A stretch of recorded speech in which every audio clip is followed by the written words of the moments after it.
저희 교회는 한 달에 이제 가족과 마지막 제주, 마지막 주에 꼭 국수를 해요. 국수하는 저희는 매주요. 매주 국수를 하셔요. 매주 하는데 이 국수가 전도의 문을 여는 게 굉장히 결정적이에요. 어떻게 해요? 예? 어떻게 해요? 그럼 남편들이 이제 차 태워주고 밖에서 기다리고 있잖아요. 네네네. 아 여기 와서 국수 좀 이렇게 먹고 가고 네네. 간단하게. 뭐 집에 가서 또 새로 차리고 그러니까 네. 먹었는데 너무 맛있는 거예요. 국수 먹으러 온 거예요. 그렇죠. 그래서 처음에는 이제 밖에서 기다리다가 끝날 때 들어서 국수 드시다가 드시다 보니까 앞에 뭐 장로님 나오고 권사님 나오고 얘기하다 보니까 뭐 교회 다니는 사람들하고 좀 재밌게 지내는 것도 괜찮네. 그래서 이제 교회 오시는 분들 있죠. 남편 진입 중에 단계로 그런 분들이 들어가고요. 있어. 자기는 교회도 모르면서 이 교회 이 목사가 건전한 목사인지 내가 확인해봐. 아내를 위해서. 그래가지고 듣는 거야.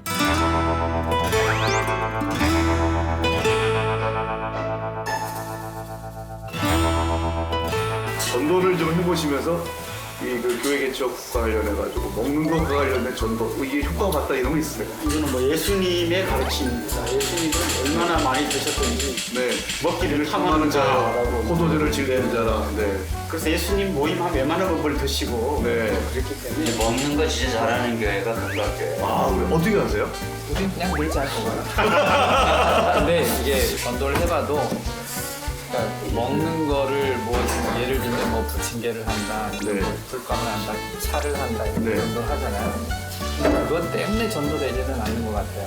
그런데 그게 이제 씨앗이 되는 거예요. 네. 그러니까 계속 만나게 되는 그걸 매개로 해서 관계가 형성이 되고 끊임없이 이렇게 만나고 그렇죠. 네. 근데 그게 사람을 만나게 해주는 매개체 네, 역할을 그런 것 먹는 같아요. 것보다 좋은 건 없어요. 네.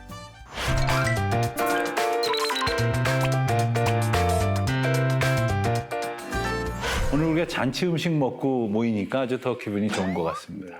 근데 오늘 저희 함께 뵙는 목사님들의 특징이 교회를 이렇게 개척시키는 귀한 사역을 하시는 목사님들을 함께 만나고 있습니다.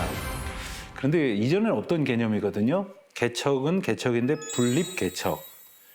좀 정의를 좀 한번 설명해 주시면 좋을 것 같아요. 옛날에는 좀 이런 느낌이었어요. 예를 들면 부목사님 한 분이 교회를 오래 심호하셨는데 특별히 뭐 가실 만한 교회는 잘 없고 그래도 어디 그냥 내보내기는 그렇고 좀 재정적인 지원을 해주고 대신 목사님 우리 교회 옆에 있지 말고 한 30km 밖으로 떨어져 가세요. 근데 이제 재정 지원을 해주는 게 옛날에는 교회 개척의 첫 번째 모델이었던 것 같아요. 필요하니까요. 네네. 근데 이제 좀 새로운 분립 개척의 모델은 그걸 좀 넘어가 보자. 네. 그래서 사람을 보내주자. 왜냐하면 개척교회 뭐 목사님, 사모님 둘이 보통 시작하잖아요.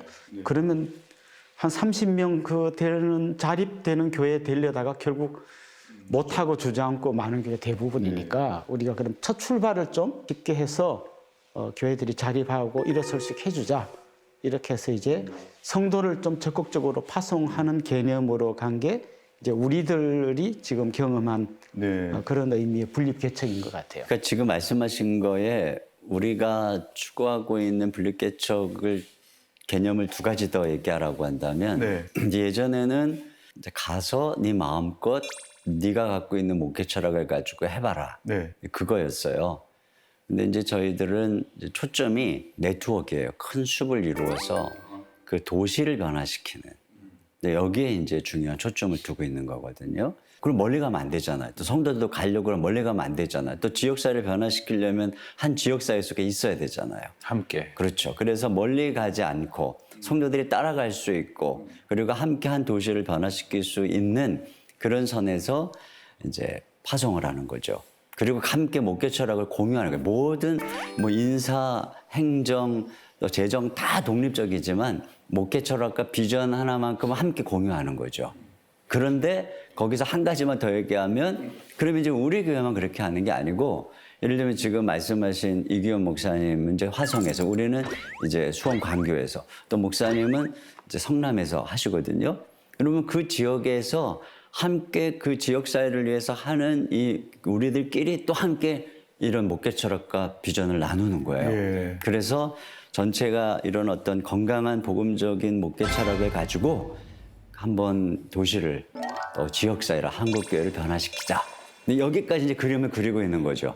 근데 저희 교회 같은 경우가 그 두 가지 케이스가 다 있었던 거예요. 그러니까 저희가 지금 7호 분립을 했잖아요. 7번째. 네, 7번 분립을 했는데 사실 1호, 2호, 3호, 4호는 이제 우리 원로 목사님 계실 때 했고 5, 6, 7호가 이제 제가 와서 하게 된 건데 부임하신 지가 몇 년? 15년 됐어요. 15년. 네, 15년 됐고 제가 와서 이제 우리 큰숲 운동하고 분립을 어떻게 하면 효과적으로 할 수 있겠냐. 사실 그런 고민을 같이 하면서 이제 그 다음부터는 이제 2년 주기로 이제 분립을 해본 거죠. 네. 그러니까 그 앞에 하고 뒤에 하고가 약간 이제 차이가 있어요. 네.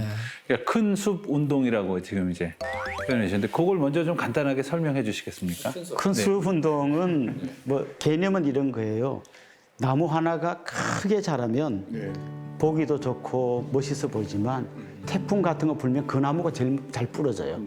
그런데 큰 나무, 작은 나무, 막 어린 나무 다 섞여서 숲을 이루고 있으면 태풍도 막아낼 수 있는 힘이 있단 말이죠. 근데 한국 교회가 그동안은 이제 한 교회가 잘 되면 막 큰 나무가 되고 주변 생태계는 완전히 다 황폐화되는 이걸 막아야겠다. 그러려면 진짜 복음의 정신으로 우리가 희생하고 깨지고 손해보는 그림으로 가지 않으면 절대 그런 일은 일어나지 않는다.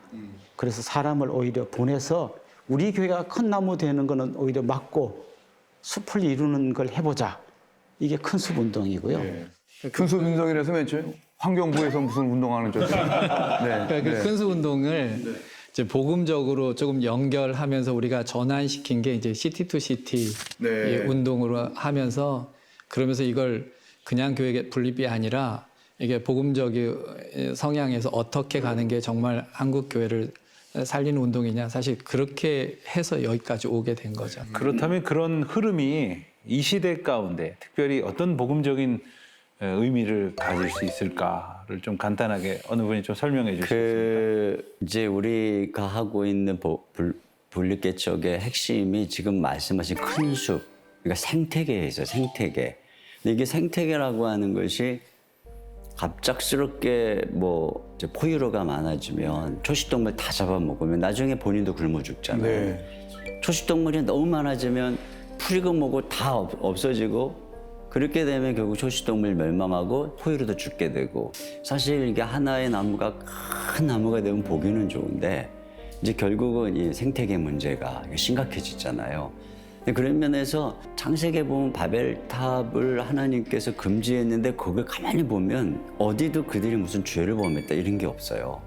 다 자발적으로 우리가 이렇게 하면서 함께 이름을 내자 그러면서 그 니무롯을 중심으로 움직이는데 하나님께서 막으신다고요. 근데 그때 그 이유가 뭐냐면 한 가지 잘못되게 하나님은 생육하고 번성하라고 이렇게 흩어지라고 그랬는데 그들은 이제 우리가 흩어지지 말고 근데 그렇게 되면 결국 사람들이 가서 이 모든 하나님 만드신 자연을 돌보고 경작해야 이게 모든 게 되는데 그러지 않으면 정글이 되든지 사막이 되든지 이상하게 될 수밖에 없거든요. 지금 한국교회가 굉장히 심각한 그 생태계의 위험 속에 있다고 보는 거예요. 우리 전에 한번 한국교회의 그렇죠. 현재 전에 그 어떤 조사를 제가 이렇게 했는데 미국의 크리스찬 수가 약 1억 5천만 명이에요. 우리나라는 약 한 뭐 900만 명 정도 되잖아요. 15분의 1도 안 되는 거예요. 그런데 미국의 대형교회, 그러니까 1만 명 이상의 대형교회의 숫자가 37개고 한국이 17개인가 그렇더라고요. 제가 정확한 그 기억이 안 나는데. 근데 그 37개의 1만 명 이상 되는 교회의 출석 교인 숫자가 미국은 1억 5천만 명 중에 66만 명이에요. 통계가. 근데 우리나라는 그 17개의 대형교회에 나가는 숫자가 150만 명이에요. 비율적으로 보면 우리나라 교인들이 미국 교인들보다 대형교회에 나가는 퍼센티지가 35배가 높은 거예요. 35배. 그렇죠. 근데 이게 우리나라의 경제적인 그 구조랑 똑같아요. 우리나라도 삼성이나 대기업이나 이런 거 하나 무너지면 기업 전체가 휘청거리잖아요. 그러니까 그런 측면에서 지금이 어떤 생태계의 어떤 위협적인 측면에서만 봐도 아주 시급하게 분립개척을 고민하고 생각해야 될 때다. 이게 우리의 생존이 걸려 있는 문제다. 이런 생각을 하는 거죠. 목사님만 얘기하면 너무 심각해져. 진지하시죠? 숫자가 이렇게 정확한 줄 오늘 처음 알았는데 이렇게 몇 프로 이렇게 아주 이제 이게 사회적으로 이제 소위 양극화 이제 일부가 상당수를 차지하고 있는. 그럼에도 불구하고 이제 7, 80년대는 그래도 교회를 개척하면 나름 그 교회가 이제 좀 됐거든요. 그러니까 전에 이제 원로 목사님이 후배들한테서 조 목사, 우리 시대는 말이야 십자가를 꽂기만 하면은 사람들이 몰려들었어. 그렇게 그랬단 말이에요. 근데 지금 사실 분립개척을 이야기하고 있는 이유 가운데 하나는 분립이 아니라 내가 알아서 독자적인 어떤 개척을 하게 되면 사실 열의 아홉은 어렵거든요. 그러니까 그런 현실 가운데에서 나온 대안이라는 측면도 있지 않겠나. 제가 이제 그러면서 우리 시티 투 시티를 하면서 제가 얻은 도움이 뭐냐면 이제 교인들도 따라가는 것도 중요한 포인트인데 역시 목회자를 준비시키는 게 굉장히 중요하구나. 네. 결국은 작은 교회도 행복하게 하는 교회들이 꽤 있더라고요. 꽤 있고 큰 교회 부러워하지 않고 행복한. 근데 거기서 자꾸 박살나거나 오거나 뭐 이러는 경우들을 살펴보면 목회자의 훈련되지 않음, 그로 인해서 생겨난 이런 것들, 그런 것 때문에 결국은 이렇게 떠나게 되는 부분들이 있어요. 그때 이제 분립이 굉장히 잘 해야 되는 거구나. 사람을 보내는 게 중요하다고 느낀 게 뭐냐면요. 저는 교회를 개척하고 1, 2년 사이에 엄청 힘들었어요. 목사님이 교회를 개척하시고 그렇죠. 교회를 개척하고 이제 뭐 저랑 특히 이제 아는 분이 아닌 이분 저분을 이제 소개받고 해서 이제 교회가 시작이 됐는데 이제 준비가 안 됐고 그분들도 나를 모르고 나도 이제 그분들을 모르고 그렇죠. 근데 그때 너무 힘들어서 사실 내 생애 속에 목사가 되고 목사 된 걸 처음 후회해 본 게 그때예요. 그 1, 2년 사이에. 힘드셨네. 굉장히 힘들었죠. 그래서 너무 힘들어갖고 그 당시 우리 아들이 자기는 항상 크면 아빠처럼 목사 된다 그랬는데 마음에서 진심으로 얘가 진짜 목사 안 됐으면 좋겠다. 이런 마음을 진심에서 할 정도로 너무너무 힘들었어요.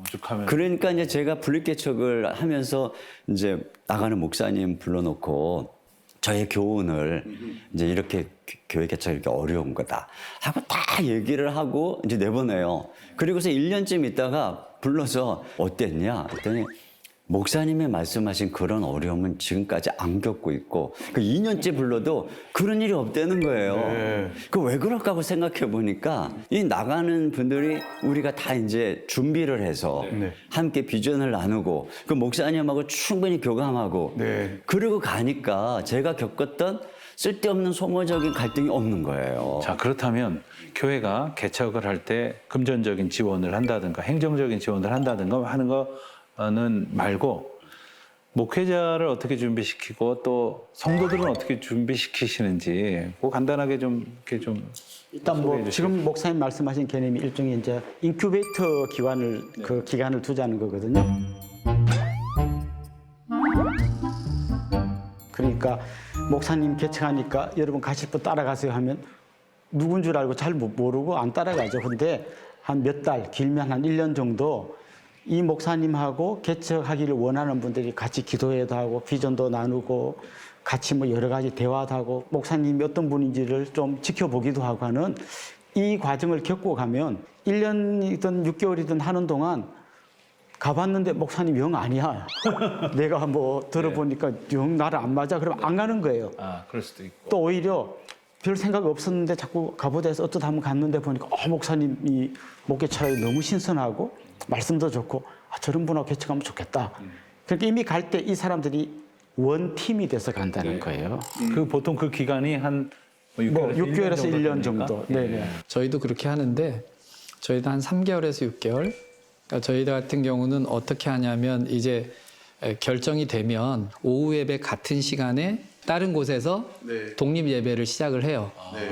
개척을 시작하기 그 전에 안에서 개척하는 거죠. 그래야 돼. 그러니까 낮 예배는 같이 하고 오후 예배는 여기 드리도록 하고 거기가 더 많은 그런 경우는 없더라고요. 그래도 좋은데 그런 경우는 없고 그때 이제 그렇게 몇 개월 할 때 장점은 헌금도 하니까 그게 리모델링 할 수 있는 돈이 되더라고요. 네. 자기들이 기본적으로. 그리고 그 시간에 사람들 오게 하려고 끌지 말고 네. 철학을 얘기해라. 왜 그런 이런 거, 교회 저기 세워갈 겁니다. 예, 어떤 거냐. 네. 분립개척이 이렇게 귀한 뜻을 가지고 있고 여러 가지 좋은 의미가 있는데 그렇다면 이것이 가장 갖고 있는 문제점이랄까 어려움이 있다면 어떤 것이 있으셨을까요? 근데 분립하고 나서 그런 이제 아픔 중에 하나가 뭐냐면 근본적으로 교회는 이렇게 서요.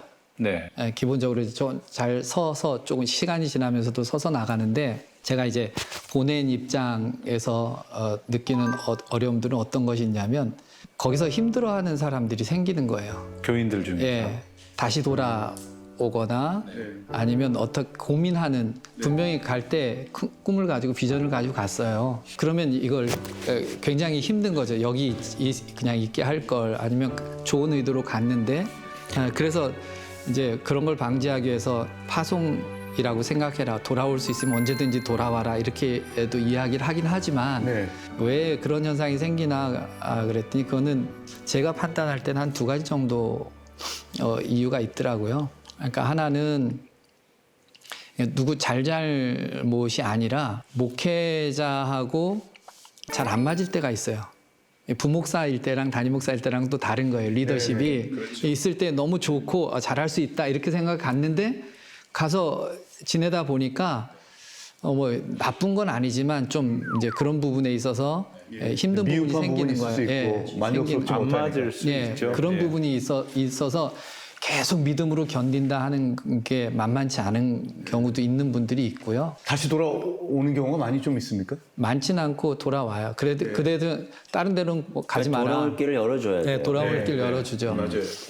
그리고 또 한 가지는 분명히 순수하게 갔는데 또 기득권이라는 게 행사가 되어지는 경우들이 간혹 있는 거예요. 그러니까 개척 멤버로서의 기득권이요? 예, 예. 그러면 거기 있는 목사님은 그걸 해소하기 위해서 또 새로운 사람들 막 이렇게 하잖아요. 네. 거기서 받는 약간의 그 서운함? 서운함이 있죠. 뭐 이런 것들, 그런 것들 때문에 이런 문제가 발생해서 상담도 들어오기도 하고 이런 일이 있다 그러면 그게 이제 좀 마음이 이제 아버지 같은 마음이 우리는 그렇게 보낸 건데 좀 슬프다, 힘들다 뭐 이런 거예요. 둘 다 슬픈 거예요. 목사도 불쌍하고. 그렇겠네요. 이 사람도 왜 이렇게 와서 고생하게 만들었나 이런 그런 게 이제 이게 조금 꼭 마음이 아프죠. 딸을 시집 보내는 것 같은 거죠. 이렇게 시집 보내면 끝나는 게 아니고 갔더니 뭐 엄마 뭐 우리가 좀 살림살이가 어려워 뭐 신랑이 요즘 늦게 들어와 뭐 이런 얘기를 들을 때 시집 갔으면 니네가 알아서 살아야지 하지만 마음속에서는 굉장히 이제 마음이 쓰이잖아요. 예. 한다고. 시집 안 보냈는데 알아요. 저는 딸을 시집 보냈는데 딸 있는데 아직 멀었어요. 저는 곧 할아버지가 되는데 어떻게 나보다 더 다들 정말 공감하는 게 우리는 이제 그 목사님들 보내면 그분이 가기 2년 전부터 이제 교회의 행정부터 뭐 선임으로 모든 걸 다 맡겨요. 제가 이제 당신이 2년 동안 담임 목사니까 모든 걸 다 해봐라. 철저하게 훈련을 그렇죠. 시키시는군요. 그러니까 이 사람이 우리의 곳간을 다 알아요. 예. 그러면 가가지고 뭐 이미 다 사겨놨잖아요. 뭐 총무팀에 뭐 사무장부터 시작해갖고 내가 거기 뭐 있는 거 아는데 그걸 좀 줄 수 없냐. 오기만 하면은 곳간에 있는 걸 빼가는 거예요. 와 시집간 딸하고 똑같아. 냉장고 열어서 다 가져가. 그렇죠. 그리고 또 봉고차 그거 이제 바꿀 때 되지 않았냐. 그거 내가 처리해드리겠다. 네. 그래가지고 한 군데 줬더니 또 그 다음 안 줄 수 없잖아. 또 그 다음은 주고. 엄마 교회는 모 교회는 계속 퍼줘야 되는 거죠. 그렇죠. 네. 근데 확실히 그 딸 보낼 때 그 마음 흐뭇한 거 있잖아요. 그 흐뭇해요.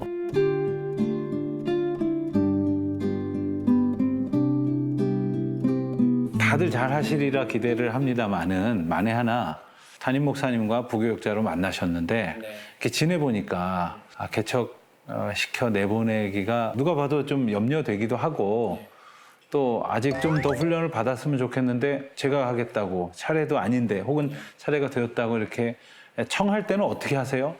그런 경우는 저희는 아직 별로 없는데 이런 경우는 있어요. 저 친구가 정말 잘할 수 있을까? 걱정이 굉장히 많이 돼요. 왜냐하면 여러 가지로 볼 때 담임 목사를 볼 때 그래서 설교도 잘하면 좋겠고 인간관계도 좋으면 좋겠고 리더십도 있으면 좋겠고 뭐 이렇잖아요. 근데 이제 다 그렇지는 않잖아요. 한쪽에 좋으면 한쪽이 좀 약한 부분이 있고 설교가 좀 약한 친구도 있고 관계는 좋아도 걱정이 많이 되고 사실은 잘하겠나. 그런데요. 이게 하나님 일이 달라요. 네. 제가 제일 걱정한 친구가 오히려 제일 잘해. 지금 미래가 밝아요. 미래가 밝고 그런 전도도 제일 많이 되고 이게 뭐지? 내가 희한하다. 그래서 이거는 우리 생각이랑 다르구나. 우리는 그런 준비만 하고 맡겨놓으면 하나님이 그 사람들에 맞게 하나님이 키우시겠다. 포기하지 못하게 하고 본질을 걷게 하고 딴짓 못하고 우리 말하는 복음의 훈련을 받고 그렇게 해서만 달려가게 하면 그러니까 우리 같은 경우도 주로 이제 신학생을 뽑아요. 네. 오랜 세월 동안 도제식으로 네. 앞에 하는 그 선배들이 하는 걸 보고 따라도 하고 배우고 뭐 자기화하고 그걸 그 시간을 계속 거치다 보면 어느 순간 자기도 뭐 웬만한 걸 양육이라든지 훈련이라든지 뭐 전도라든지를 경험을 충분히 좀 해볼 시간을 주는 게 중요한 것 같아요. 예를 들면 목사님인데 개척까지 가려면 시간이 짧지만 신대원 학생인데 개척까지는 시간이 꽤 되거든요. 혹시 목사님께 네. 저는 목사님하고 계속 목사님 곁에서 돕고 싶습니다. 저는 개척하여 담임 목사 네, 우리 교회에 안 하겠습니다. 그 특별한 하시는 케이스가 있는데 네. 올해 52 네. 총각. 네네네. 그런 거 안 하셨어요? 총각인데 또 목사님하고도 그 나이 차가 나이 그렇게 많지 않아요? 많이 안 나죠. 네네네. 52인 목사님이 계세요. 네. 제안을 했어요. 목사님은 개척해도 성도님들이 따라가기 어려울 것 같다. 그러니까 그냥 부목사로 나하고 계속 하다가 내 은퇴할 때쯤 같이 은퇴하든지 그렇게 하자.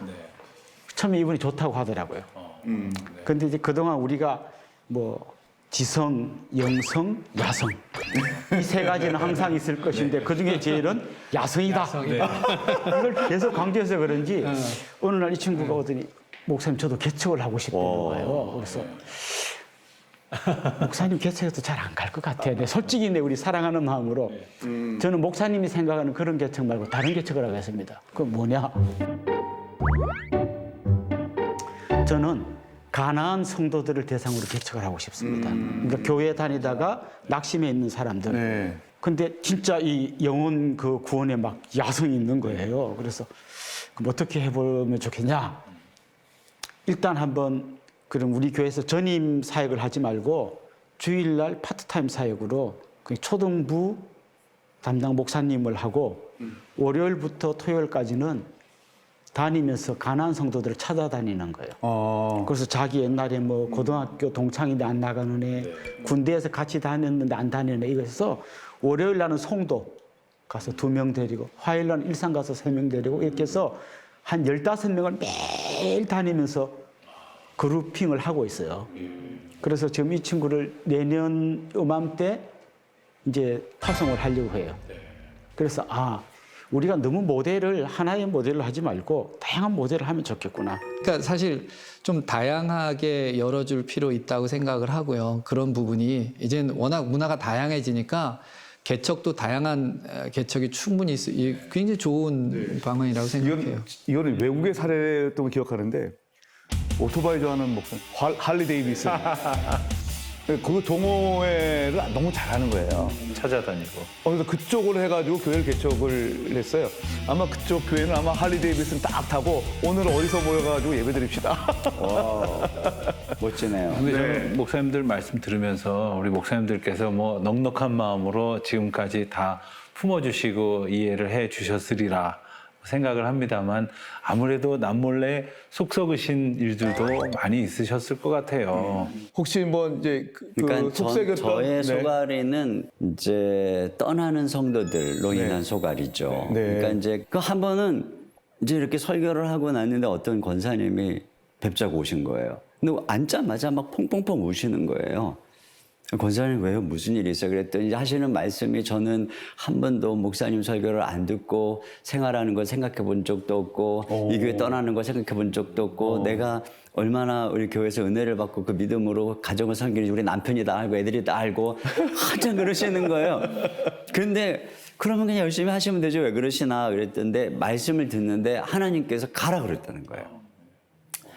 그 저도 깜짝 놀랐죠. 그분이 가실 거라고 생각을 차마 뭐 한 번 해본 적도 없는데.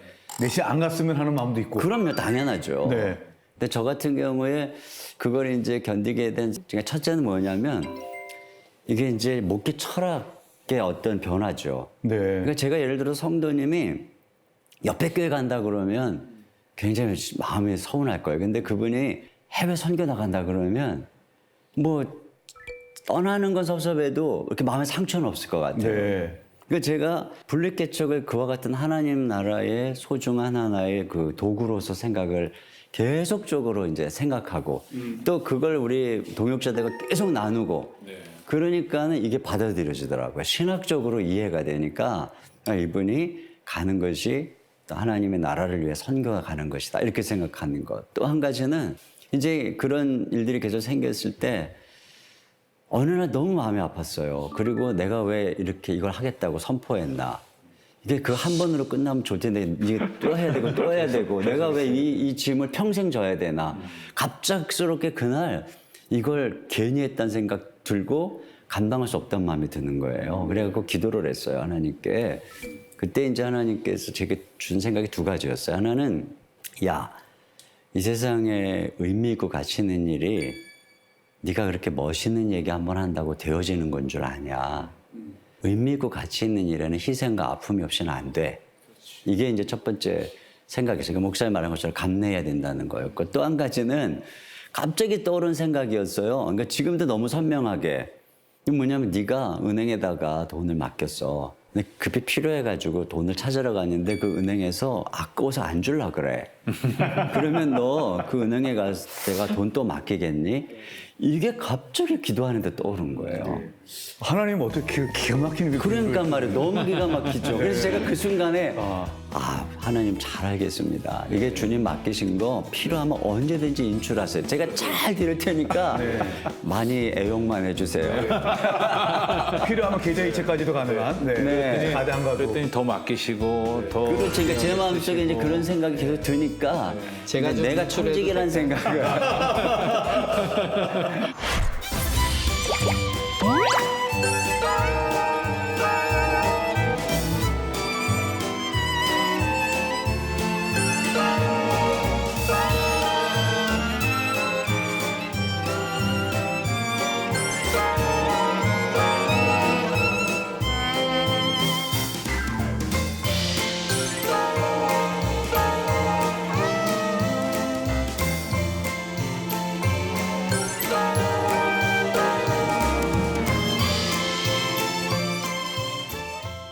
지금까지 목회를 하는 과정이 그래도 훌륭한 목사님들의 도움, 또 후원 그런 것이 있어서 또 제가 여기 있는 것 같아요.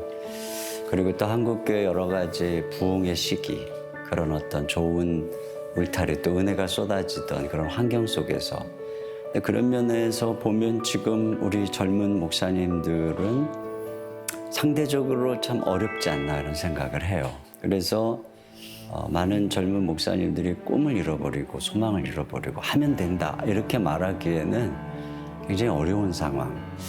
이런 상황을 우리 후배들이 잘 이겨나갈 수 있도록 우리 선배 목사님들이 또 함께 좀 힘을 합쳐야 될 때가 아닌가. 교회를 개척을 했을 때 한국교회에 소망이 있는 다음 시대의 주역이다. 이런 생각을 하고 이제는 교회가 목회자를 양성하는 이러한 측면에서 함께 선배와 후배가 손을 붙잡고 나갔으면 좋겠다. 이런 좀 말씀을 드리고 싶습니다.